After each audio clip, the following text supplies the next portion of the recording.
Aku tahu Dia pegang hari esok.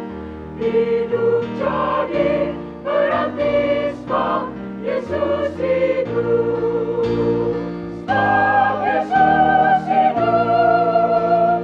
Sebab Yesus hidup. Sebab Yesus Dia hidup.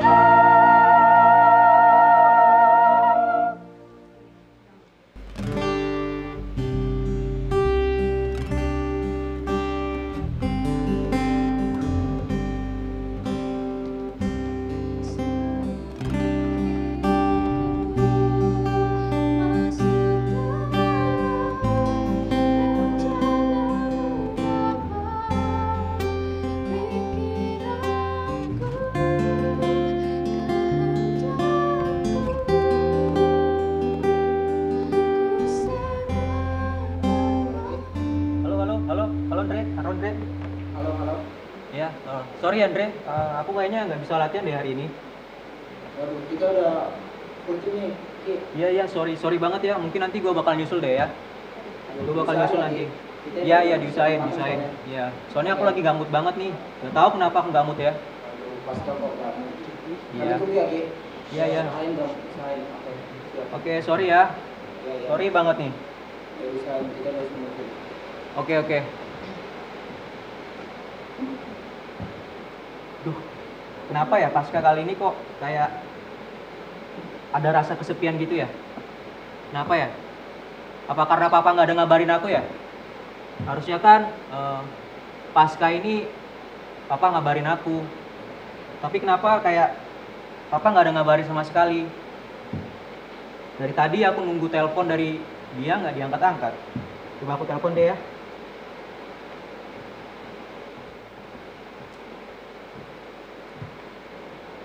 Kan bener kan nggak diangkat.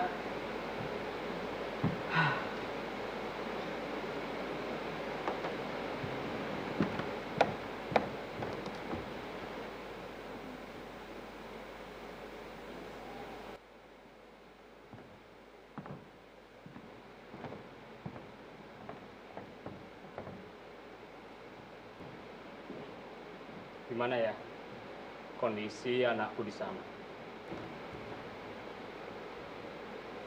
Sampai sekarang dia belum kasih kabar.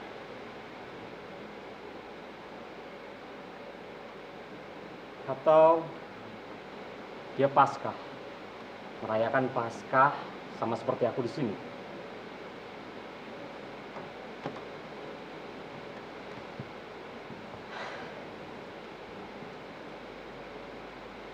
Ternyata sepi juga ya. Anak satu-satunya pergi merantau dan nggak pulang.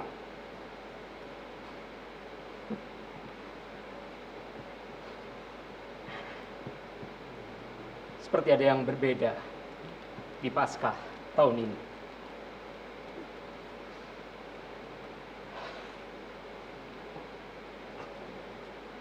Semoga kamu sehat-sehat di sana ya, Nak. Bapak merindukanmu.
Berkah dalam untuk kita semua, para pemirsa TVRI Yogyakarta dimanapun Anda berada. Kebersamaan kita pada kali ini bersama dalam Pijar Kristen Spesial Paskah nih. Ini spesial karena sudah dibuka dengan 2 persembahan pujian sekaligus yang tentunya sangat memberkati kita semua. Persembahan pujian yang pertama tadi kita telah dengarkan dari Gracia Voice, paduan suara dari GKJ Kota Gede yang telah membawakan sebuah lagu berjudul Sebab Dia Hidup. Dan persembahan pujian yang kedua nih, ini ada dari Suara Project dari teman-teman Fakultas Teologi Universitas Kristen Duta Wacana yang telah membawakan sebuah lagu Bejanamu. Pemirsa, edisi Pijar Kristen Spesial Paskah hari ini sangat istimewa karena kita akan membahas mengenai pesan-pesan Paskah bertema menjadi para pencinta.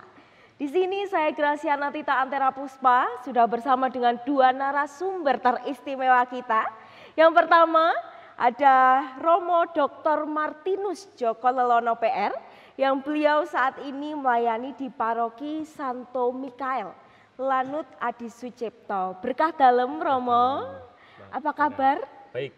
Puji Tuhan. Boleh menyapa pemirsa yang ada di rumah dulu, Romo? Baik, para pemirsa, saya Romo Joko, saya ada di sini bersama dengan saudara-saudari. Kita sama-sama pengen merasakan dan merayakan Paskah. Ya, puji Tuhan. Narasumber kita yang kedua yang tidak kalah menarik para pemirsa, yaitu ada Bapak Pendeta Aditya Krisnugroho SPK. Beliau melayani di GKJ Kota Gede Yogyakarta.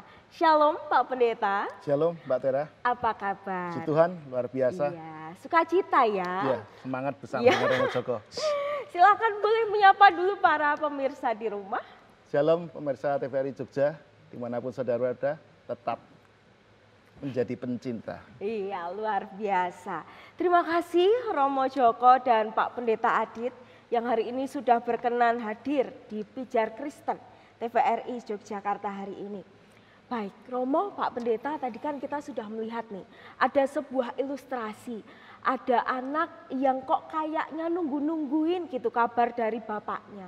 Terus ternyata bapaknya nih juga sama aja nungguin kabar dari anaknya. Kira-kira tuh dari ilustrasi ini maknanya apa sih Romo dari tema kita pada hari ini? Baik, Mbak Tera, kita sama-sama mengetahui orang zaman sekarang hidup dalam keluarga-keluarga yang terpisah. Ada yang merantau, ada yang ada di desa, ada di tempat dan berbagai tempat yang berbeda. Seringkali muncul suasana beda dengan perayaan Natal. Paskah lebih sering dirayakan sendiri-sendiri di tempat-tempat yang berbeda. Dan suasana dalam ilustrasi tadi menggambarkan bahwa ada kalanya kita itu butuh perhatian. Perhatian kecil dalam bentuk sapaan itu bermakna. Tapi ada juga orang-orang yang gengsi. Kenapa saya yang harus menyapa lebih dulu? Kenapa saya yang harus mencintai lebih dulu? Kenapa bukan dia? Ya. Ada gengsinya ya Romo. Kalau menurut Romo Joko ini kalau cinta ada gengsinya. Lah kalau menurut Pak Pendeta bagaimana? Baik, saya pikir Romo lebih ahli dalam masalah percintaan ternyata. Saya pikir ketika melihat ilustrasi ini kita melihat bahwa setiap orang butuh memang dicintai. Tetapi seringkali kemudian berbenturan dengan ego. Tadi sudah disampaikan oleh Romo Joko bahwa orang menanti dirinya yang diutamakan. Padahal yang namanya mencinta itu kan ketersalingan satu dengan yang lain. Seharusnya orang ketika sudah mencinta berarti orang saling untuk menunjukkan satu dengan yang lain. Dan sapaan itu butuh dalam mencinta. Saling mencinta, saling menyapa, nggak usah tunggu-tungguan, nggak usah gengsi-gengsian gitu ya menurut Romo dan juga Pak Pendeta. Baik, saudara, kita akan lanjutkan bersama setelah informasi berikut ini dan tetaplah bersama kami dalam Pijar Kristen Spesial Paskah.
Yesusku. Pujian dari hatiku selalu di setiap waktuku. Tiada pernah berubah kasih-Mu. Karya terbesar dalam hidupku, pengorbanan-Mu yang selamatkanku. Engkaulah harta yang tak ternilai, yang ku miliki dan ku hargai. Yesus, Engkau ku kagumi. Karya terbesar dalam hidupku, pengorbanan-Mu yang selamatkanku. Engkaulah harta yang tak ternilai, yang ku miliki dan ku hargai. Yesus, Engkau ku kagumi. Yesus, Engkau ku kagumi. Yesus, Engkau ku kagumi. Karya terbesar yang telah disampaikan oleh Suara Project tadi mengingatkan pada kita nih Romo dan Pak Pendeta, bahwa momen Paskah ini sebenarnya penting ketika ada kehadiran untuk kita saling mencintai dan juga kita menjadi sang pencinta itu sendiri. Nah, kalau kita lanjutkan nih perbincangan kita tadi, kalau dari ilustrasi yang tadi ada rasa kesepian dan kesepian dalam momen Paskah ini menjadi salah satu hal yang muncul. Nah, kira-kira apakah cinta itu sebenarnya bisa timbul sih di tengah kesepian itu, bagaimana Pak Pendeta? Baik, terima kasih Mbak Tera. Saya pikir kalau kita melihat realita kehidupan zaman sekarang, bahwa kesepian adalah bagian dari kehidupan manusia. Dari setiap lapisan usia, mungkin kita bisa mendapati orang kesepian dengan caranya masing-masing. Bahkan kalau kita melihat dalam lagu Dewa 19, itu di dalam keramaian aku masih merasa sepi. Saya tidak akan nyanyi, nanti Mbak Tera yang akan nyanyi lebih bagus lagi. Kita akan disajikan lagu dari Mbak Tera.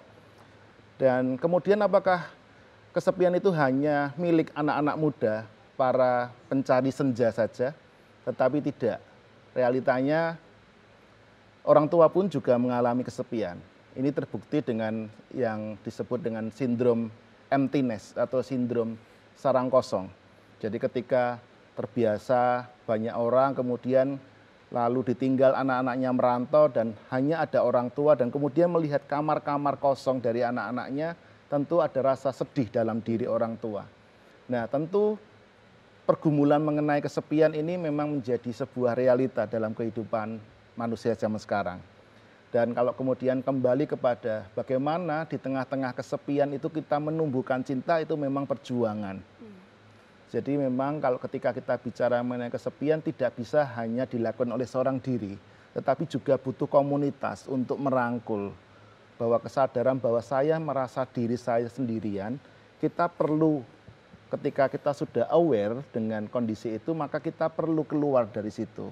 Bagaimana supaya saya tidak sepi, maka kita perlu melakukan sesuatu yang membuat kita tidak lagi merasakan sepi. Berjumpa dengan setiap orang, menebar senyum kepada orang lain. Itu adalah bagian-bagian dari kita mencoba untuk keluar dari rasa sepi dalam diri kita. Karena kesepian itu adalah sebenarnya dari diri kita. Ketika diri kita mau keluar dari rasa sepi itu, maka kita bisa melihat dunia ini dengan perspektif yang baru. Ya, menarik ya mengenai kesepian. Ternyata kesepian itu hadirnya dari dalam diri kita sendiri.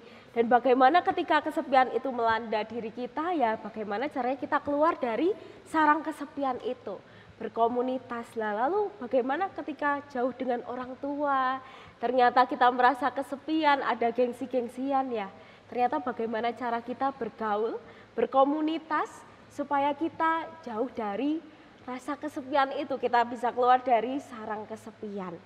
Lalu bagaimana Romo, menurut perspektif Romo nih terkait dengan kesepian ini? Ya, bicara soal ini, kita harus menyadari bahwa teman terdekat kita itu kesepian, kesendirian lah. Manusia tidak pernah akan bersama dengan semua orang setiap waktu, bahkan bersama pun belum tentu merasa bersama. Ya kan? Kadang-kadang dalam keramaian kita merasa kesepian.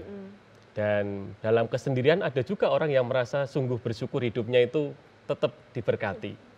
Maka kalau saya boleh merenungkan perasaan sepi dan kesendirian dan kesepian itu beda ya. Sendiri belum tentu sepi, sepi belum tentu sendiri. Nah, saya menangkap dalam lagu dalam masa Prapaskah di Gereja Katolik itu mengatakan demikian dalam buku Mada Bhakti. Rasa damai dalam hati datang dari Tuhan, maka Tuhan ditemukan dalam ketenangan. Lihatlah saudaraku, dunia sekitarmu, hiruk pikuk suaranya, dendang riang lagunya, pesta pora raganya, hiruk pikuk jiwanya, makin ramai dan risau, puaskah hati kita. Saya dari lagu itu saya mempertanyakan diri kita sendiri, bagaimana kita menjaga diri kita. Bahwa di dalam segala hal kita mencoba untuk menyadari bahwa bersama dengan Tuhan saya punya sesuatu untuk dibagikan. Tidak selamanya saya berpikir bahwa saya harus terus-menerus mendapatkan sesuatu. Tapi dalam ketenangan itu kita sadar bertemu dengan Tuhan.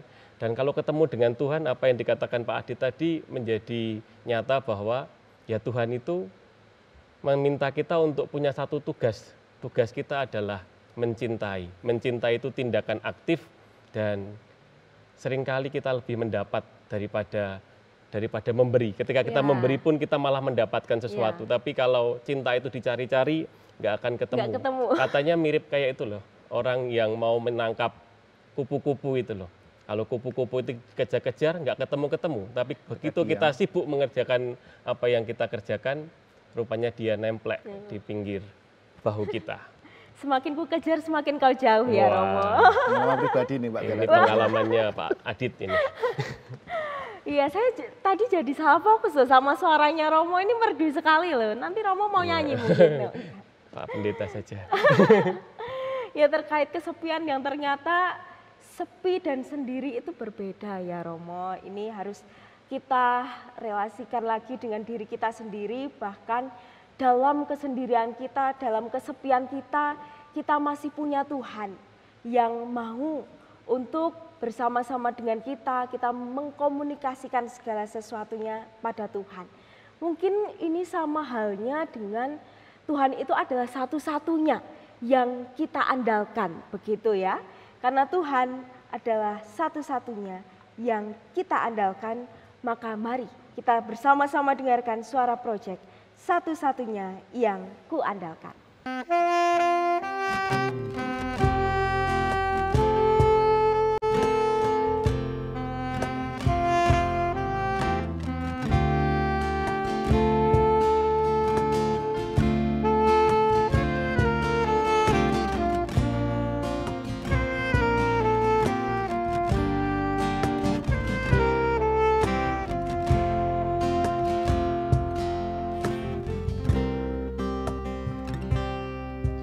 Engkau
yang sempurna. Lihatlah kota Yerusalem jadi suaka bahagia. Dia naungan dari harta cinta Tuhan. Lihatlah Tuhan Maha Jaya duduk di tahta mulia, bertabur cinta bagi kita manusia.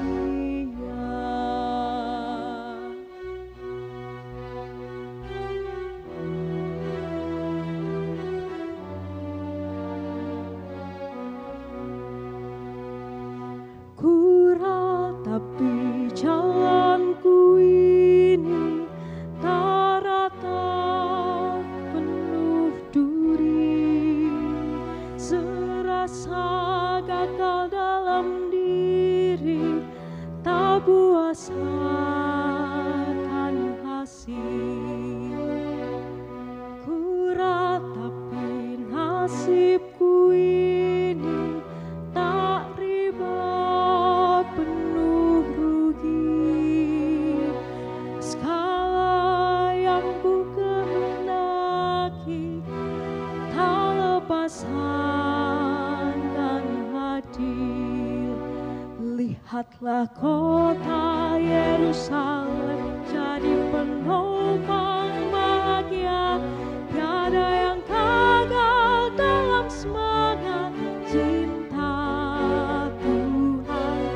Lihatlah Tuhan Maha Jaya hadir di kancah usaha, beralur semangat bagi kita manusia.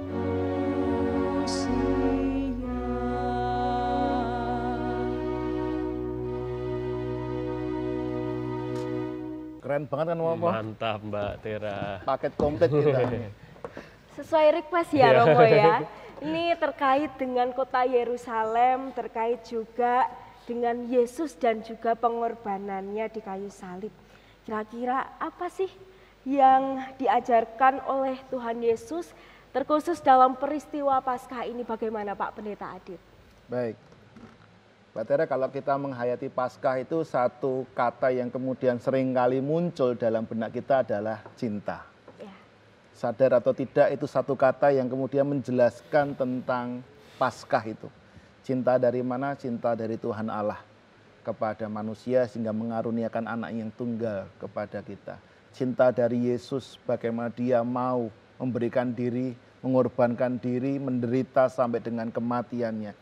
Kalau saya mengutip perkataan Yesus di dalam Yohanes 15 ayat 13 demikian, tidak ada kasih yang lebih besar daripada kasih seorang yang memberikan nyawanya untuk sahabat-sahabatnya.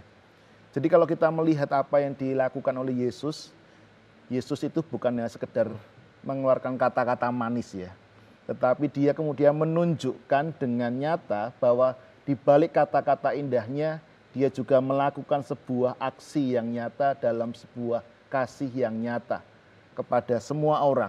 Bukan hanya kepada keluarganya, bukan hanya kepada orang-orang terdekatnya, tetapi kepada semua orang. Nah, semua orang ini juga termasuk kepada orang-orang yang membenci dia, yang menyalibkan dia, yang mengkhianati dia, orang-orang yang menolak dia. Tidak ada satupun yang luput dari cinta Yesus kepada mereka. Lah karena itulah kemudian tema kita saat ini berbicara untuk bagaimana kita menjadi sang pencinta. Iya, luar biasa kasih Tuhan Yesus yang begitu besar.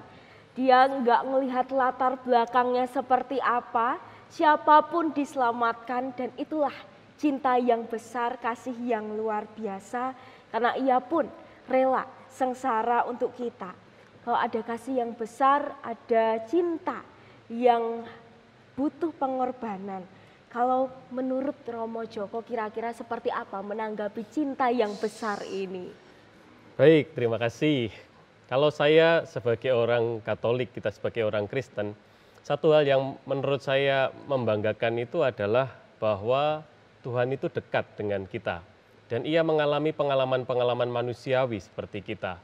Jadi Salah satu yang kita imani adalah Yesus itu 100% Allah, 100% manusia. Dan dalam proses seperti yang dikatakan Pak Pendeta tadi, ungkapan mengenai mengasihi sampai mengorbankan diri itu bukan ungkapan yang sekali jadi. Dan dalam kitab suci ada prosesnya yang menurut saya keren sekali. Kalau kita masih ingat ketika Yesus menampakkan kemuliaannya di atas Gunung Tabor. Setelah selesai itu peristiwa penegasan buat Yesus untuk melangkah ke Yerusalem. Ketika setelah selesai itu, Yesus mengatakan kepada Petrus, Yakobus, dan Yohanes itu mengatakan, jangan pernah katakan ini sebelum aku bangkit dari antara orang mati. Itu sebuah proses untuk menegaskan langkah menuju Yerusalem. Nanti ada proses lagi berikutnya, ada ungkapan Yesus yang mengatakan, Yerusalem, Yerusalem, seingin rasanya aku mengumpulkan engkau seperti induk ayam, mengumpulkan anak-anak di bawah sayapnya. Tetapi engkau tidak mau. Sebuah ungkapan yang menggambarkan orang-orang Yerusalem yang membunuh para nabi itu juga akan membunuh dia. Ungkapan yang menunjukkan, ya ini nanti akan sampai kepada suasana itu, kematian itu. Suasana berikutnya, proses bagaimana perjamuan malam terakhir. Perjumpaan yang kalau kita membaca teksnya sendiri penuh dengan gemeter gitu loh ya. Mau mengalami itu sebenarnya ada sesuatu yang menakutkan. Ada lagi situasi di mana peristiwa di Taman Getsemani lebih menakutkan lagi. Suasana itu lebih, kata-katanya itu kan menurut saya kata-kata yang penuh makna. Ya Bapa, jikalau mungkin biarlah cawan ini lalu daripadaku, tetapi bukan keinginanku, melainkan kehendak-Mu yang terjadi. Oh itu kalau kita maknai dalam, itu manusiawi sekali. Kita kan juga ngalami toh, harus mengasihi itu bukan sesuatu yang gampang ya. Kadang-kadang bahkan kalau ngomong Pak Pendeta ini, hujan-hujan, ada umat yang sakit, lebih enak di rumah sambil makan mie daripada harus pergi ke tempat umat yang sakit. Tapi itulah pengalaman mengasihi. Saya yakin Pak Pendeta punya banyak pengalaman. Nah, pengalaman-pengalaman macam ini menjadikan saya tuh merasa Tuhan itu dekat dengan kita. Tapi kita belum tentu mendekat pada Tuhan ya. Tuhan Yesus sampai pada pengalaman melampaui dirinya, sampai akhirnya waktunya sudah tiba. Pak Anak Manusia akan ditangkap dan akhirnya disalibkan. Itu ketika menyambut Yudas Iskariot dan para prajurit itu. Hingga akhirnya ketika dia disalibkan, ia berproses. Dan akhirnya menunjukkan cinta yang besar lagi, bahkan bisa mengampuni orang-orang yang menyakiti. Apa kita bisa? Disakiti sedikit saja sudah merasa paling menderita. Dunia ini sudah paling menderita. Dunia runtuh dan sebagainya. Berubah menjadi Yesus yang akhirnya menyambut salibnya. Kita pun kan dalam menyambut salib itu bukan sesuatu yang mudah. Apakah saya harus mencintai Bapak saya dengan menyapanya? Menyapa saja tidak, apalagi mencintai dalam konteks yang lebih. Saya sering kali itu, saya pernah tanya pada mahasiswa, ini maaf kalau pada mahasiswa, tapi mungkin di baliknya juga ada. Saya tanya pada mereka, kapan terakhir kamu nelpon bapakmu, papamu, mamamu? Jawabannya nggak tahu Romo. Lalu saya tanya lagi, mosok nggak ingat? Seingat saya ketika saya minta uang Romo. Jadi orang tua itu kadang-kadang menjadi semacam ATM berjalan. Padahal kita penting untuk mengatakan bagaimana kabar itu sudah menyenangkan sekali untuk orang tua. Dan Yesus melakukannya sampai pada akhirnya sudah selesai. Ungkapan lain lagi sebelumnya, ungkapan yang berat bagi dia, ya Bapa Allahku, ya Allahku, mengapa engkau meninggalkan aku. Mungkin kita juga mengalami peristiwa itu. 100% Allah, 100% manusia, berproses di dalam mengasihi. Jangan merasa sakit atau jangan merasa diri kita paling lemah kalau kita masih berproses dalam mengasihi. Bangkit lagi, bangkit lagi, bangkit lagi. Kalau dalam ungkapan itu kita boleh jatuh berkali-kali, tapi harus bangkit lebih banyak lagi. Tapi kalau kita sekali tidak mengasihi atau sekali kita disakiti lalu kita jatuh di dalam perasaan paling tersakiti lalu berhenti untuk tidak mengasihi, nah kita gagal menjadi pengikut Yesus. Paskah adalah tentang memaksa diri untuk mengasihi. Karena proses itu akan terus ada ya sampai akhir kalau kita nanti sudah merasa puas, berhentilah kehidupan kita. Iya, karena itu kita harus terus menjalani proses itu meskipun merasa sakit ya. Karena proses sakit itu yang nantinya akan semakin menguatkan kita, bahkan membangkitkan kita, bahkan cintanya kita pun akan semakin besar kepada Tuhan, bahkan kepada sesama kita. Lalu kemudian apa makna Paskah itu sendiri? Pak Pendeta bagaimana? Ini saya terus ya tadi ya, dari tadi. Jadi kalau kita bicara mengenai makna Paskah, memang ada beberapa hal yang perlu kita refleksikan kembali tentang Paskah. Pertama, bahwa jangan menjadi sebuah rutinitas belaka.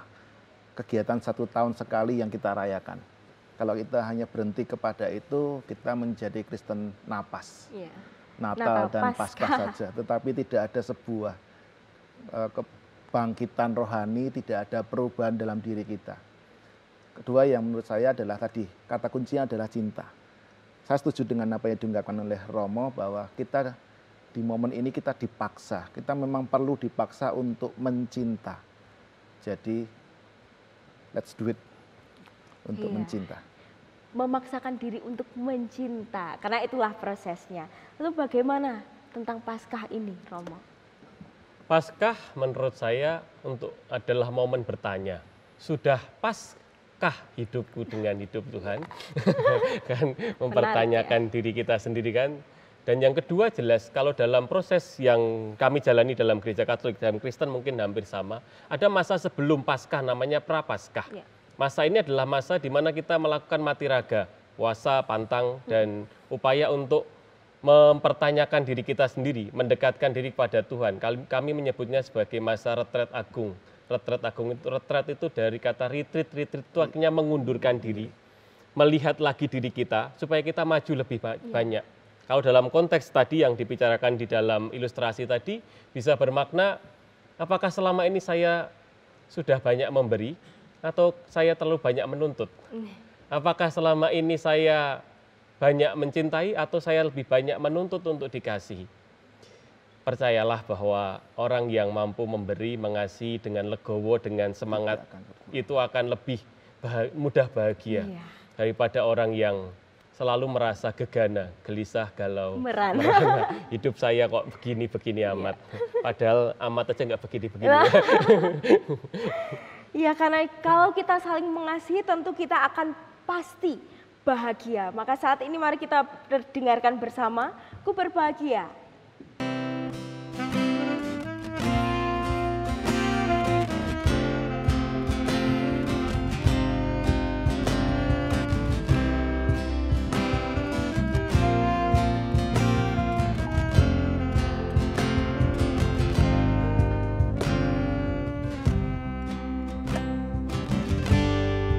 Ku berbahagia, yakin teguh, Yesus abadi kepunyaanku. Aku warisnya, ku ditebus ciptaan baru, Roh Kudus. Aku bernyanyi bahagia, memuji Yesus selamanya. Aku bernyanyi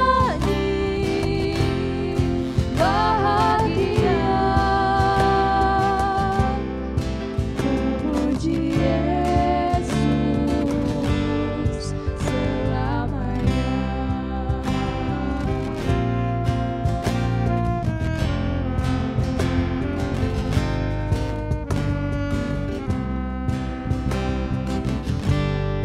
Pasrah sempurna, nikmat penuh, suka surgawi melimpahiku. Lagu malaikat amat merdu, kasih dan rahmat besertaku. Aku bernyanyi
kita akan lanjutkan diskusi kita tadi ya mengenai Paskah. Kira-kira kalau Paskah di zaman ini nih seperti apa sih Romo? Karena kan banyak nih anak-anak muda ya, terutama saya yang masih muda merasakan banyak gengsinya. Itu kira-kira seperti apa Romo dalam mencintai di momen Paskah ini? Di Mazmur untuk Hari Raya Paskah di Gereja Katolik itu dikatakan demikian. Pada hari ini Tuhan bertindak, mari kita rayakan dengan gembira. Kalau momen bagi saya ini adalah momen untuk merayakan Tuhan yang bertindak melalui tangan-tangan saya. Tuhan yang bertindak melalui mulut saya. Tuhan bertindak melalui keinginan saya untuk keluar dari ego, gengsi, tapi masuk ke dalam ruang di mana saya bisa berbagi, di mana saya bisa memberi, di mana saya bisa mencintai seperti Yesus sudah melakukannya itu. Caranya banyak sekali. Kalaupun Anda mengalami situasi di mana Anda hidup dalam misalnya di perantauan, lihat di sekitar Anda mungkin merayakan Paskah ini bersama dengan orang-orang di sekitar, keluarga dan sebagainya menjadi salah satu momen yang baik. Atau seperti salah satu orang umat di tempat saya itu setiap kali ulang tahun, mereka itu selalu pergi ke panti asuhan, bukan untuk memberi apa-apa, tapi untuk makan bersama dengan mereka. Merasakan rasanya bersama dengan orang-orang di sekitar. Ada begitu banyak orang yang tidak menikmati indahnya hidup seperti Anda memiliki keluarga. Tidak perlu merasa diri paling menderita kalau, wah kita itu kan kadang-kadang suka melihat rumput tetangga lebih hijau kan. Karena di tempat tetangga itu mungkin rumput palsu atau plastik atau apalah. Tapi artinya hidup ini kalau kita cari-cari kurangnya pasti ada. Tapi hidup ini kalau kita syukuri kelebihannya luar biasa. Saya punya Pak Pendeta, punya waktu bersama seperti ini. Betapa bersyukurnya saya ada di tempat ini. Wah, Romo Joko bersyukur. Kalau Pak Pendeta Adit bersyukur atau enggak ini kira-kira? Sangat bersyukur bisa ketemu dengan seorang tokoh sekali Romo Joko. Saya pikir sesuatu yang luar biasa. Saya menyambung dengan apa yang disampaikan Romo Joko. Saya teringat dengan sebuah patung Romo saya lupa tempatnya, tapi patung itu adalah patung yang tidak ada tangannya. Yesus Christ with no hands. Jadi patung itu menunjukkan bahwa tangan Kristus itu adalah melalui kita. Kita adalah tangan-tangan Kristus yang nyata, yang bisa menunjukkan wujud nyata cinta kasih Kristus adalah lewat tangan-tangan kita. Sehingga kita bicara mengenai Paskah, mari kita tunjukkan, kita buktikan bahwa kita adalah menjadi sang pencinta. Wah, luar biasa, kita menjadi sang pencinta.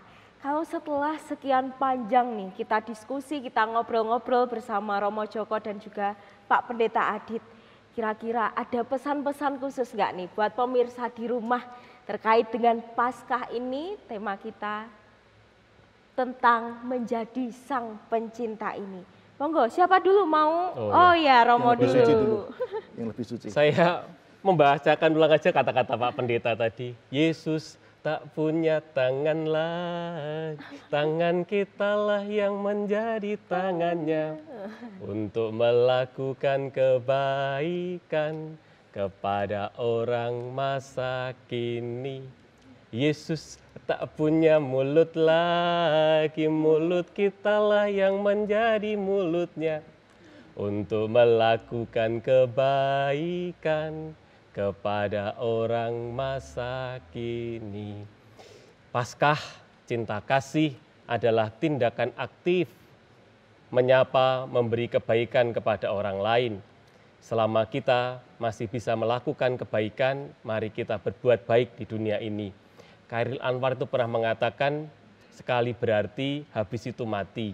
Jangan mati dulu sebelum berarti. Semoga tangan Anda adalah tangan Tuhan yang mengasihi, mulut Anda adalah mulut Tuhan yang mengasihi, dan setiap hari Anda merayakan Paskah ketika hidup kita benar-benar pas dengan kehendak Tuhan. Terima kasih Romo. Monggo Pak Pendeta. Saya tidak akan closing statement dengan menyanyi juga karena fales. Saya lebih meminjam ungkapan yang disampaikan oleh Mahatma Gandhi. Dia mengatakan di mana ada cinta, di situ ada kehidupan. Dan salah satu kebahagiaan dalam hidup adalah ketika kita mencintai dan dicintai. Cinta butuh diungkapkan. Bukan melalui lisan saja, tetapi juga melalui tindakan.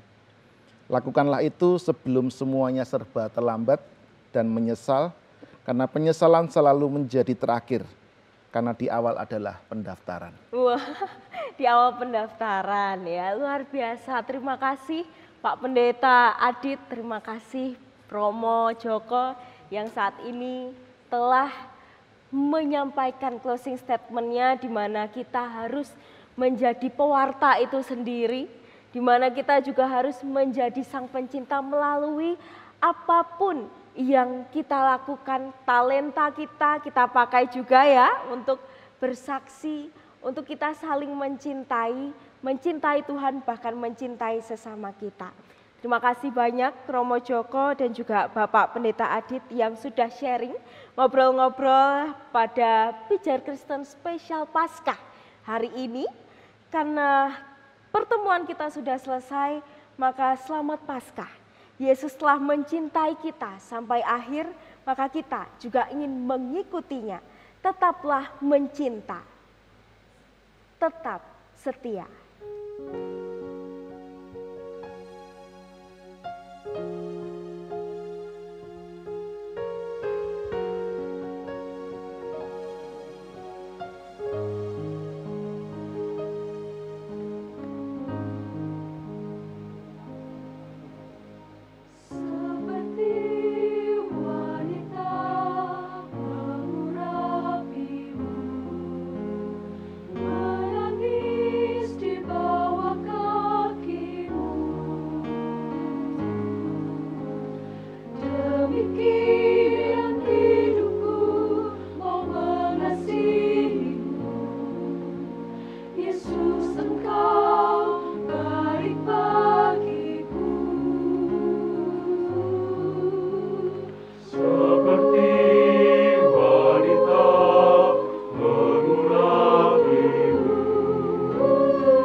Menangis